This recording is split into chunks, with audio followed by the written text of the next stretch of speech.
We have to imitate all the materials used in original. Cover is a parchment. We use this very special materials that helps us to imitate the original. Inside there is pergamenata. This is that allows us to make it as parchment. Cryptographers spent more than a century trying to unlock its secrets and never managed to confidently read even a single page.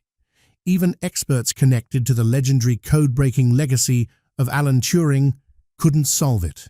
Then, instead of relying on historians or linguists, a small university AI research team decided to approach the mystery with a language model. What it uncovered surprised almost everyone. The book that defeated generations of codebreakers is known as the Voynich Manuscript. It is a genuine medieval document preserved at Yale University's Beinecke Rare Book and Manuscript Library, where it is catalogued as MS 408. The manuscript contains roughly 240 pages of vellum, fine parchment made from animal skin, covered in elegant handwritten symbols written in a script that no one has ever been able to definitively read. If you're enjoying this documentary, don't forget to subscribe. It helps us create more videos like this.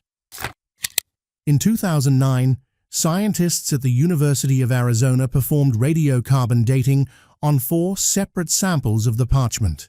Their results, with about 95% confidence, dated the material to somewhere between 1404 and 1438, placing the manuscript firmly in the early 15th century during Europe's late Middle Ages.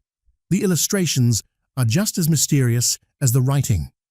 Its pages contain bizarre plants that resemble no known species, astronomical charts filled with stars and zodiac signs, strange diagrams, naked women bathing in interconnected pools, containers that resemble pharmaceutical jars, and long passages of tightly packed text that some researchers believe could be recipes or medical instructions.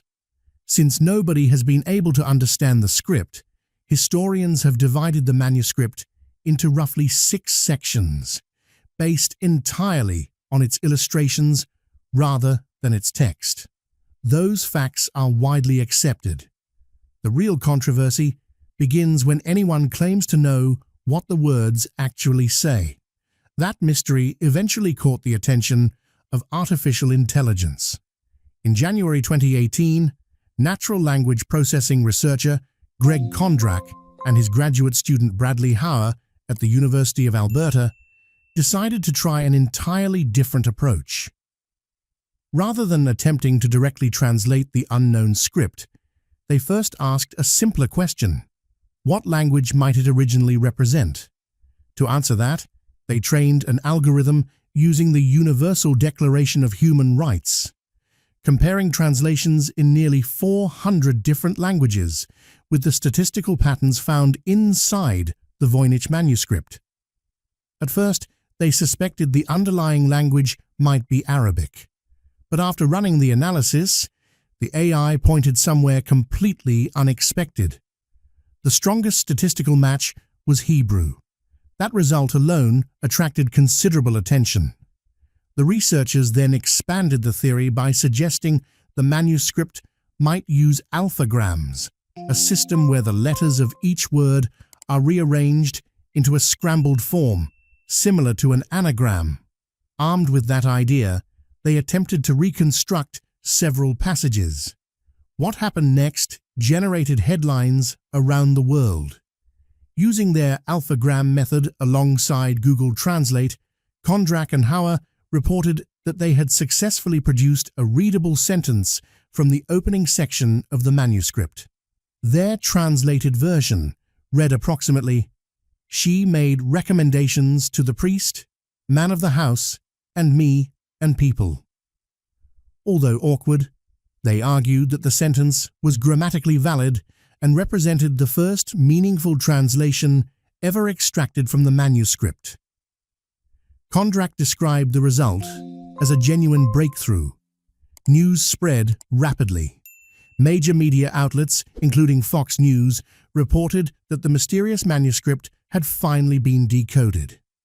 The Canadian press covered the story, while Global News interviewed Kondrak about the research.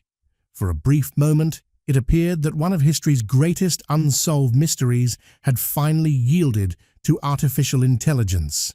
But the excitement faded almost as quickly as it began.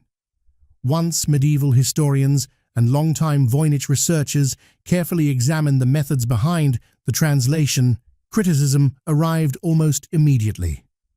One of the earliest and most vocal critics was Damian Fleming, a medieval scholar at Indiana University, Purdue University, Fort Wayne.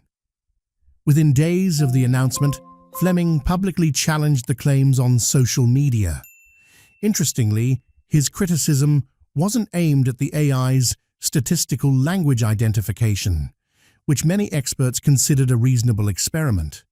Instead, he questioned what happened after the computer suggested Hebrew, arguing that the actual translation process relied on assumptions that were far too speculative to support claims that the Voynich manuscript had finally been decoded.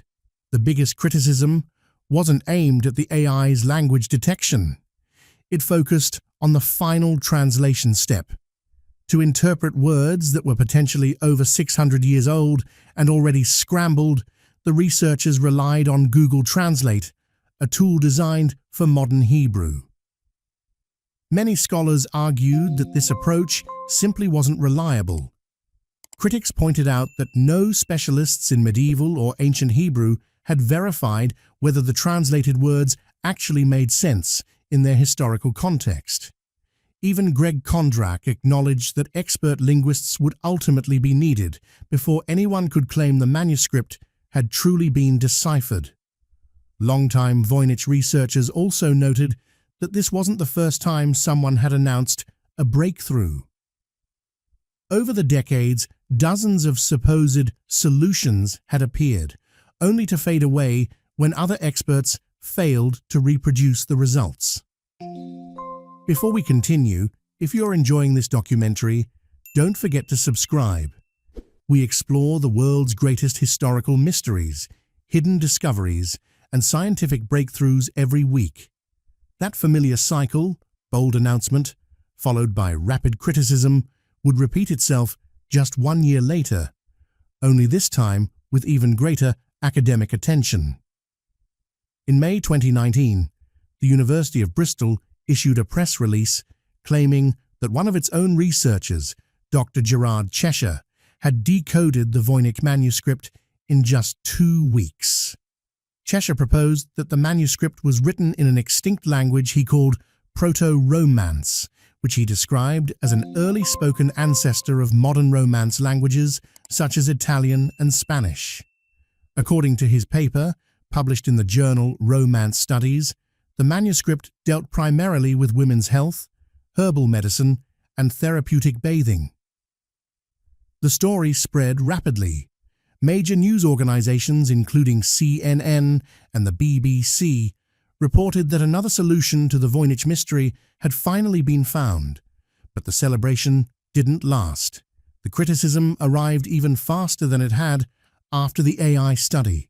Lisa Fagan Davis, executive director of the Medieval Academy of America, strongly rejected the theory, calling the idea of a Proto-Romance language unsupported by evidence.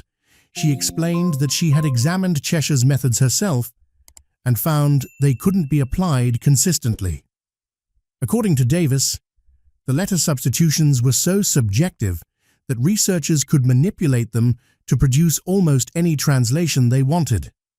The controversy escalated so quickly that the University of Bristol removed its own press release within a single day, stating that serious concerns had been raised about the validity of the research. In just 2 years, 2 high-profile claims had captured worldwide attention, and both were ultimately challenged by the scholarly community. But there is another theory, one that takes the mystery in a completely different direction. What if the manuscript doesn't need to be translated, because it was never meant to say anything at all? In 2004, researcher Gordon Rugg proposed that the Voynich manuscript might actually be an elaborate hoax.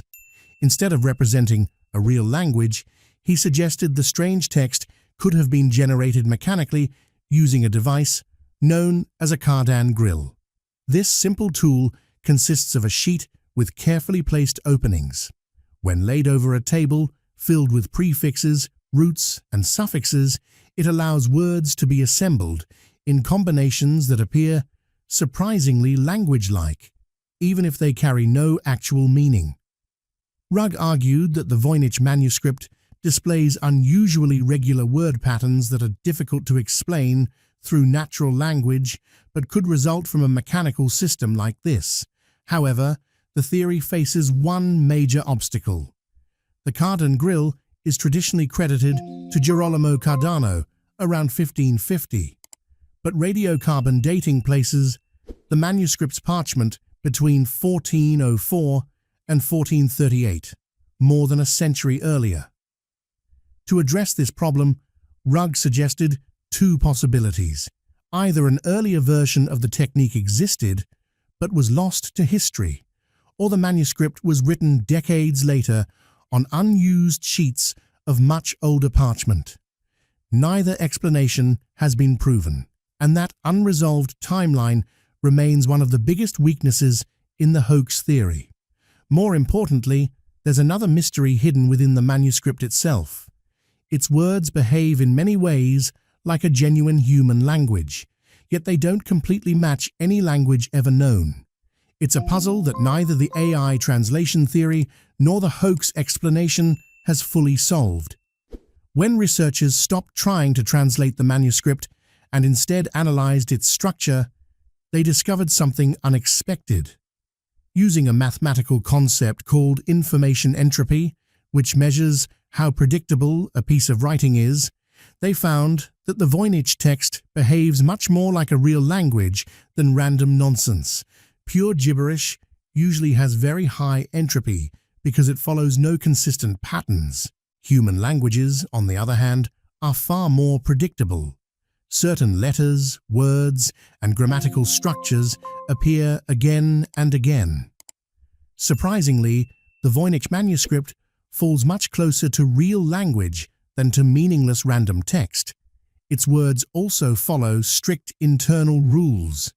Certain symbols consistently appear at the beginnings of words, others in the middle, and some almost always at the end, patterns remarkably similar to the grammar found in genuine languages.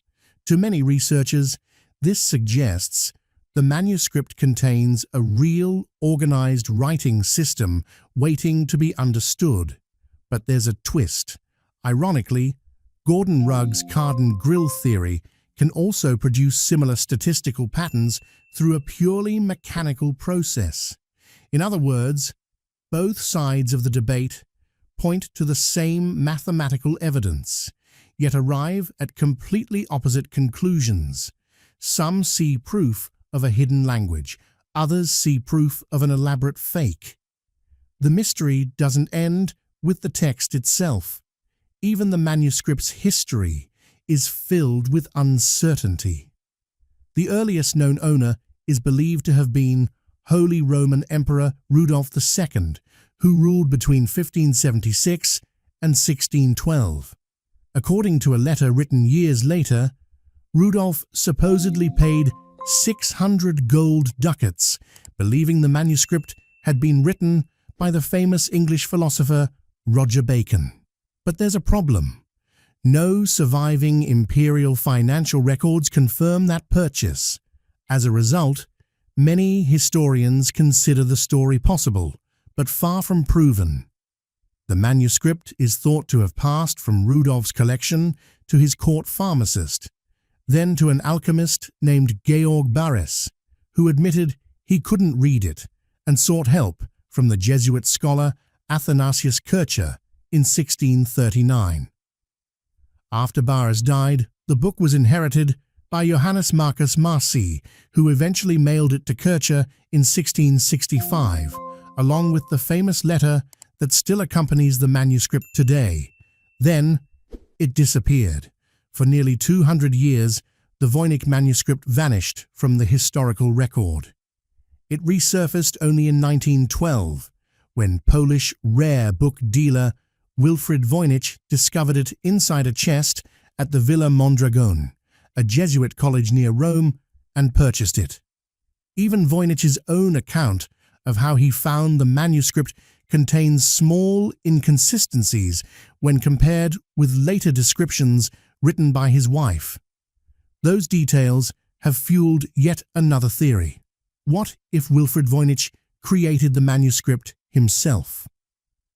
A handful of researchers have suggested that between 1900 and 1912, Voynich may have used genuine medieval vellum to manufacture an apparently ancient book, inventing both the mysterious script and its strange illustrations to dramatically increase its value. Supporters of this theory often point to Voynich's colorful past, which included revolutionary activities and forged documents, arguing that he possessed both the creativity and the skills needed for such a deception. They also note that the handwriting remains unusually consistent throughout the manuscript. Many medieval books were copied by several scribes, yet the Voynich text appears remarkably uniform from beginning to end. However, this theory faces one enormous obstacle. The 2009 radiocarbon dating confirmed that the parchment itself was produced in the early 1400s, centuries before Wilfrid Voynich was born. While it's theoretically possible that an old supply of blank vellum could have been reused by a modern forger, the scientific evidence makes the most popular version of the Voynich hoax theory much harder to defend. So after the AI translation attempts, the proto-romance theory, the Carden-Grill hypothesis, the statistical language studies, and centuries of incomplete ownership records, one thing remains clear. The Voynich manuscript is still one of history's greatest unsolved mysteries. To this day, no one has produced a translation of the Voynich manuscript that independent experts can verify. The AI research by Greg Kondrak and Bradley Hauer did offer an important clue. Published in the peer-reviewed journal Transactions of the Association for Computational Linguistics, their study suggested that Hebrew could be the manuscript's underlying language. But the headline-making translation relied heavily on Google Translate, a tool designed for modern Hebrew, not a mysterious text written more than 600 years ago. Even Kondrak acknowledged that the manuscript cannot be considered decoded until specialists in ancient Hebrew carefully examine the entire text. The University of Bristol's proto-romance theory faced similar scrutiny and quickly fell apart. Meanwhile, the hoax theory encounters its own major obstacle, the 2009 radiocarbon dating, which confirmed that the parchment genuinely dates back to the early 15th century. So what does the evidence actually tell us? Not that the mystery has been solved, and not that the manuscript is definitely a fake. Instead, it reveals a document that continues to produce language-like patterns, convincing enough to intrigue serious scientists, yet complex enough to defeat every claimed solution so far. The Voynich manuscript remains one of history's greatest unsolved puzzles. If you enjoyed this deep dive into one of the world's greatest mysteries, be sure to subscribe. We explore hidden history, forgotten discoveries, and the mysteries that continue to challenge science and archaeology.